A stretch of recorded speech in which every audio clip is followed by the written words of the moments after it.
在海底悬崖峭壁里淘金会是一种什么体验？一把锈迹斑斑的铁锤和钢凿成为海底淘金最基本的开凿工具。其实他们开凿的并不是金子，而是我们经常吃的生蚝。对于他们来说，开凿生蚝是维持生计的一种技能。在这清澈蔚蓝的海底里养育出来的生蚝也是非同一般。还有2个娃正在岸上等待他收集开凿下来的生蚝，小海螺也是他收集的对象。紧接着又来到了海底开凿生蚝，虽然生蚝的外壳敲碎了，但里面的肉质还在。这里的人3岁就开始赶海已经不足为奇了。对于拥有2个娃的库里拉，必须承担做父亲的责任。凡是看到岩石峭壁的生蚝，都要潜下水进行开凿。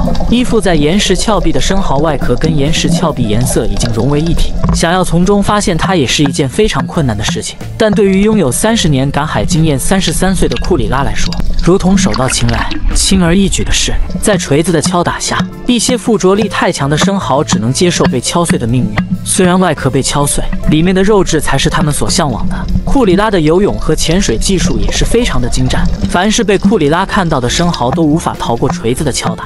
整个山体矗立在海洋之中，显得格外壮观。矗立在海洋之中的山体为贝类提供了很好的庇护所，也为渔民提供了天然的生蚝养殖场。6岁的小孩子只能在岸边等待父亲收集上来的生蚝。潜水之前必须在水面锁定生蚝所在的位置，一旦锁定生蚝所在的位置，便立马潜下水进行敲打。清澈的海水能看见海底一切事物。这次敲打下来的生蚝非常大，比成年人的巴掌还要大。收集到足够多的生蚝后，便来到特定的海域将地笼推下水。库里拉拿着地笼安置在礁石之间缝隙的海底里，随后便浮上水面。海底的水深大约在10米左右。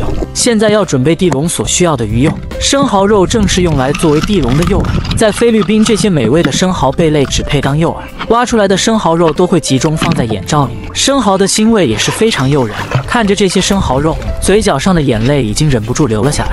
平时都不舍得吃的生蚝，而他们却把它当成鱼肉，利用裤兜将生蚝肉包裹起来，戴好眼罩，拿好鱼肉便潜下水。在阳光的照射下，海底呈现波光粼粼的景象。随后将鱼肉撒在地笼的入口处，生蚝的腥味会引诱附近的鱼儿靠近觅食。海底的鱼类资源非常多，有些鱼根本不怕人类。在水面上的小孩会查看父亲接下来的操作，在潜移默化的过程中，他们会在父亲的身上学习到赶海基本的操作。2天后，他们重新来到放置地笼的海域。他们制作水上浮漂的能力也是非常强。为了快速找到地笼，只能沉下水查看地笼所在的位置，只能在这片区域一边前进一边寻找。库里拉竟然有3个娃，在3座大山的压力下，库里拉只能每天都要出海打鱼。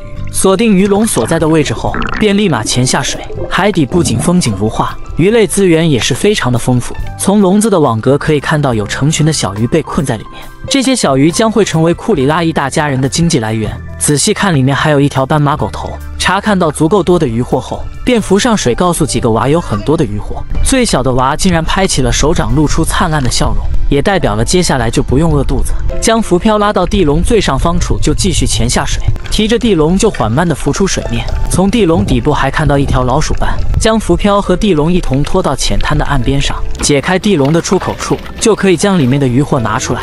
手刚伸进去，里面的鱼就开始拼命地挣扎，将一条价值不菲的石斑鱼拿了出来。为了防止里面的鱼扎到手，只能叫最小的娃脱掉上衣当手套使用。在衣服的加持下，抓起鱼来就顺手多了。捕获到的鱼类种类也是非常多。对于这种斑马狗头，并不是他们的菜，只能把它放回到海里。这种价值不菲的老虎斑自然是他们经济的来源，用来观赏的青衣鱼也不是他们捕捉的对象。较小的小杂鱼也会一同放回大海。挑选出来用来卖钱的鱼后，接下来的鱼就可以自己吃。在父子的合力下，将里面的鱼推到岸边。来到岸边后，将所有的小杂鱼倒了出来。这些鱼将会成为他们一大家人的伙食。收集足够多的木材后，就开始生火烧烤，连翔带肉一起放到木炭里进行烧烤。烤熟的鱼便开始进行分配，多劳者多吃。饿了一整天，终于能吃上肉了，每一口都能吃出幸福的感觉。毕竟都是辛苦劳作而来的。吃饱喝足后，拿着用来售卖的鱼来到店铺。这样的童年，看到自己劳作而来的渔获可以卖到钱，确实让人兴奋，同时也能丰富自己童年的生活。库里拉将所有收获到的渔获倒到水槽里，老板娘就开始分类称重。经过老板娘一轮的称重，收获到的收益也结算出来。不值钱的小杂鱼只能拿回去自己吃，一共卖了250，每人能分到60左右。这也为他们未来奠定了有付出才有回报的概念。这样的生活值得拥有。好了，视频就到这里了，世界因为有你才会变得更加精彩。